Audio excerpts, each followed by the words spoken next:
70-70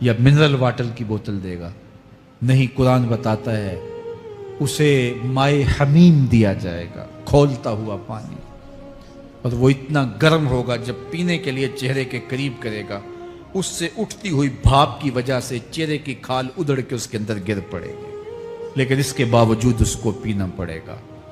اللہ فرماتا ہے یہ دنیا ہی سب کچھ نہیں ہے، سمجھ لیا یہی سب کچھ ہے، آخرت کو بھول گئے، صبح اٹھے کام پہ چلے گئے، شام آئے آوارگی میں چلے گئے، صدائیں آتی رہیں حی علی الصلاح حی علی الفلاح، کوئی پرواہ نہیں کی، نہ پیشانیوں نے سجدے کیے، نہ سوچوں میں پاکیزگی آئی، زندگی یوں گزار کے چلے گئے۔ ایسے نہیں، کہا ایک وہ ہوں گے جن کے چہرے شگفتہ گلاب ہوں گے، ایک وہ ہوں گے جن کے چہرے بگڑے ہوئے ہوں گے۔ اللہ اکبر، کلا اذا بلغت التراقی، یہ تو قیامت کا منظر ہے نا، قیامت سے قبل بھی ایک منظر ہے، اللہ اس منظر کو بھی بیان کر رہا ہے، کلا اذا بلغت التراقی، ہاں ہاں جب جان گلے کو پہنچ جائے گی، اے انسان تیرے اوپر وہ گھڑی بھی آنے والی ہے، وہ وقت بھی آنے والا ہے جب سانس اس ہنسلی میں اٹک جائے گا، جب سینے سے بھی سانس اوپر چلی گئی، اب ڈاکٹر بھی لا علاج قرار دے رہے ہیں کہ اب علاج نہیں رہا ہے، جان بس اب نکلنا چاہ رہی ہے، اور کہا جائے گا کوئی جھاڑ پھونک والا بلاؤ، اب ڈاکٹروں نے تو جواب دے دیا، اب سانس اٹک گئی گلے میں، چند لمحوں کی مہمان ہے، اب ڈاکٹروں نے کہا اب ہماری جانب سے لا علاج ہو گیا، اب لے جاؤ اس کو گھر، یا وینٹیلیٹر پہ ڈال دیتے ہیں اس کو، بس اب ہماری جانب سے کوئی اس کا علاج نہیں ہے۔ اب گھر والے روتے ہیں، کہتے ہیں کوئی جھاڑ پھونک والا لاؤ، کوئی دم والا لاؤ، شاید وہ کوئی دم کرے تو اس کی جان میں جان آ جائے، ڈاکٹروں نے تو لا علاج قرار دے دیا۔ وَظَنَّ عَنَّهُ الْفِرَاقِ، اللہ فرماتا ہے یہ تو جھاڑ پھونک والے کو ڈھونڈ رہے ہیں، لیکن جس کی سانس یہاں اٹکی ہے وہ سمجھ گیا ہے اب موت آ گئی ہے، اس کو یقین ہو گیا ہے کہ اب موت کے لمحے آ گئے ہیں، اب میں بچ نہیں پاؤں گا، اب آنکھیں تاڑے لگی ہوئی ہیں، وَالْتَفَّتِ السَّاقُ بِالسَّاقِ، پنڈلی پہ پنڈلی چڑھ رہی ہے، جب موت آ جاتی ہے تو پھر پنڈلی سے پنڈلی لپٹ جاتی ہے، اس کو پھر جدا کرتے ہیں، اور جدا کر کے دونوں انگوٹھے باندھ دیتے ہیں تاکہ پنڈلی کے اوپر پنڈلی نہ چڑھے۔ اللہ وہ منظر بیان کرتا ہے، صاحب یہ وقت آنے والا ہے جب دونوں انگوٹھے باندھ دیے جائیں گے، جب ناک میں روئی ٹھونس دی جائے گی، جب چٹے لباس میں کفن دیا جائے گا، جب غسال کے سامنے بے بس پڑے ہوں گے، وہ چاہے یہ بازو اٹھائے چاہے یہ بازو اٹھائے، گرم پانی ڈالے یا سرد پانی ڈالے، جب بس پڑے ہوئے ہوں گے جو ہے وہ غسل دینے والوں کے، اور ناک میں روئی ہوگی اور دونوں انگوٹھے آپس میں بندھے ہوں گے، یہ محل، یہ ماڑی، یہ کوٹھیاں، یہ بنگلے جس کو سویر شام لگ کے حلال حرام کی تمیز کیے بغیر بنایا تھا، غوث اعظم رضی اللہ تعالیٰ عنہ بولے مکان بنا رہا ہے، بسیں گے اور حساب تو جا کے دے گا، اور یہ تو ایک رات بھی تجھے اس گھر کے اندر نہیں رکھیں گے کہ چلو ایک رات مہمان رکھ لیں، کہتے ہیں نہیں نہیں مہمانوں نے بھی جانا ہے تو جلدی کرو اس کو سپرد کراؤ، وہ تو تیرا لباس بھی پھاڑ کے اتاریں گے، خود غسل دینے کے لیے تیار بھی نہیں ہے، تجھ سے خوف آنے لگا ہے، جاندی واری ڈرونا بنے ہوتے ہاتھ نہ لاندے ڈر دے، جنہ لئی تو پاپ کمائے اج کتھے نہیں تیرے کر دے، آج تو وہ تیرے ساتھ تجھے غسل دینے کے لیے آمادہ نہیں ہے۔ وَالْتَفَّتِ السَّاقُ بِالسَّاقِ، جب پنڈلی پہ پنڈلی چڑھنے لگ جائے گی، إِلَىٰ رَبِّكَ يَوْمَئِذٍ الْمَسَاقُ، اس دن تیرے رب کی طرف ہی لوٹ کے جانا ہے۔ فَلَا صَدَّقَ وَلَا صَلَّىٰ، اس نے نہ تو سچ مانا اور نہ نماز پڑھی، وَلَٰكِنْ كَذَّبَ وَتَوَلَّىٰ، ہاں جھٹلایا اور منہ پھیر کے چل پڑا۔ ثُمَّ ذَهَبَ إِلَىٰ أَهْلِهِ يَتَمَطَّىٰ، پھر اپنے گھر کو اکڑتا ہوا چلا۔ اولا لک فاولا ثم اولا لک فاولا، تیری خرابی آ پہنچی، ہاں تیری خرابی آ پہنچی۔ ایحسب الانسان ان یترک سدی، انسان دنیا میں یہ گمان کرتا ہے اس کو سدا چھوڑ دیا جائے گا۔ سدا عربی میں ایسے اونٹ کو کہتے ہیں جس کی مہار کسی کے ہاتھ میں نہ ہو، شترے بے مہار، جہاں مرضی جس گھاٹ سے چاہے پانی پیے، جہاں سے مرضی چارہ لے، تو اس شتر بے مہار کو کہتے ہیں سدا۔ تو یہ انسان بھی گمان کرتا ہے کہ میں بھی سدا ہوں، مجھے کوئی کیوں پوچھے، میرے جذبات پہ کوئی کیوں قدغن لگائے، مجھے کیوں روکے کوئی۔ بالخصوص جوانی کے ایام کے اندر جوان کو بڑا ہوتا ہے کہ کوئی مجھے کیوں، وہ تو ماں باپ کے کہنے میں بھی نہیں آنا چاہتا، وہ کہتا ہے کیوں مجھے روکتے ہیں، میری جوانی ہے، میرے جذبات ہیں، مجھے آزادی سے جینے دو، کیوں میرے راستے میں رکاوٹ بنتے ہو، میں سدا ہوں۔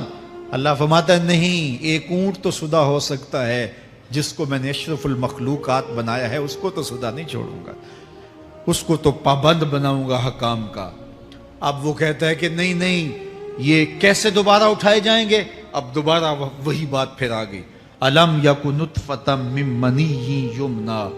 اللہ فرماتا ہے ایک بوند تھی نا، پانی کا ایک قطرہ تھا جو رحم مادر میں رکھا گیا، ثم کان علقہ، پھر وہ پانی کا قطرہ لوتھڑا بنا، فخلق فسوی، پھر اللہ نے اسے پیدا فرمایا اور پھر ٹھیک ہموار کیا، فجعل منہ الزوجین الذکر والانثی، پھر اس سے وہ جوڑ بنائے، کوئی مرد بنایا کوئی عورت بنائی۔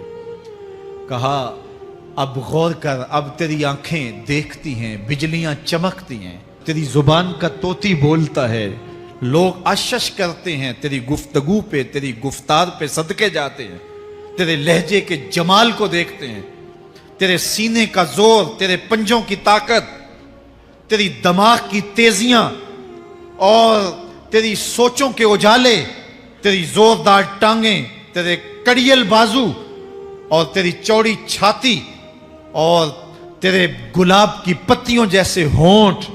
اے انسان، یہ سب کچھ کہاں تراشا گیا؟ ماں کے رحم میں، اس تاریکی میں جو 3 پردوں میں تھی، تیرا سر تیرے گھٹنوں میں تھا، اور تیرے رب نے وہاں تیرے اندر نسوانیت یا رجولیت کی صلاحیتیں پیدا کی، تیری آنکھوں میں چمک پیدا کی، تیرے کانوں میں نغمے بکھیرے، تیری زبان کے پٹھوں پہ قوت ذائقہ رکھی، تجھے بولنے کی صلاحیت دی، تیرے پنجوں میں زور رکھا۔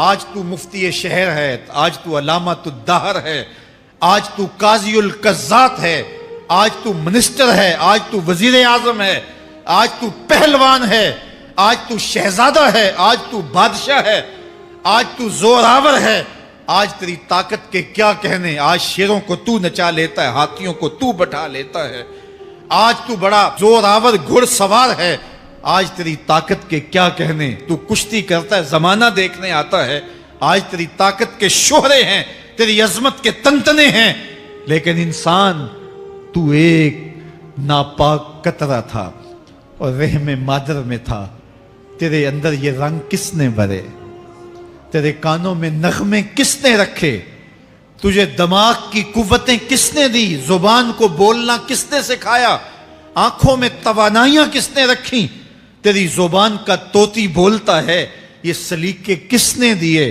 پھر اللہ فرمایا، کتنا زوردار بیان ہے، الیس ذالک بقادر علی ان یحیی الموتى، جو ماں کے پیٹ میں ایک نطفے کو ایک خوبصورت انسان بنا سکتا ہے، ہڈیوں کو جوڑ کے دوبارہ انسان نہیں بنا سکتا؟ کیا وہ دوبارہ تجھے کھڑا نہیں کر سکتا اپنے سامنے پیش ہونے کے لیے، جس کے حکموں کو تو نے توڑا ہے، جس کے فرامین کا تو نے مذاق اڑایا ہے؟ کیا وہ اتنا ہی بے بس ہے کہ اپنے حضور تجھے جو ہے وہ کھڑا ہی نہیں کر سکتا ہے؟ جس رب نے تجھے ماں کے شکم میں شکل دی، حضرت شیخ فرید الدین عطار بولتے ہیں، سانے کستی سلاتی می شود، ایسا کاریگر ہے مٹی سے بادشاہ بنا ڈالتا ہے۔ اس نے مٹی سے دارا و سکندر بنائے، اس نے مٹی سے جو ہے وہ رستم و سہراب بنائے، اس نے مٹی سے کیا کیا بنا دیا، جو مٹی سے بادشاہ بنا سکتا ہے، جو نطفہ رحم مادر سے جو ہے وہ شکل اور صورت اور رنگ اور جمال بنا دیتا ہے۔ تیری صورت نکھرتی ہے، تیرے ہونٹ گلابی ہیں اور تیری نرگسی آنکھیں ہیں، تیرے ریشمی بال ہیں اور تیری خوبصورت رنگت ہے، تو چال چلتا ہے تو لگتا ہے قیامت چل رہی ہے، تیرا قد رانا جو ہے وہ صنوبر کو شرماتا ہے، تیری گفتار کے تنتنے ہیں۔ جس نے اتنی خوبصورت شکل ماں کے رحم میں بنائی، کیا وہ ہڈیوں کو جوڑ کے دوبارہ انسان نہیں بنا سکتا؟ وہ دوبارہ انسان بنائے گا اور پھر تجھے اپنے حضور کھڑا کرے گا۔ اور ایک حدیث میں آتا ہے اللہ بندے کو اپنے حضور کھڑا کرنے کے بعد اپنے سامنے سے ہٹنے نہیں دے گا جب تک 5 سوال نہیں پوچھ لے گا۔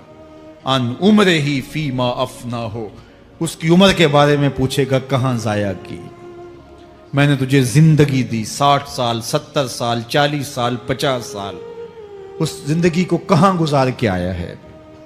ان شباب ہی فیما ابلا ہو، اس کی جوانی کے بارے میں پوچھا جائے گا جوانی کہاں گزار کے آیا ہے؟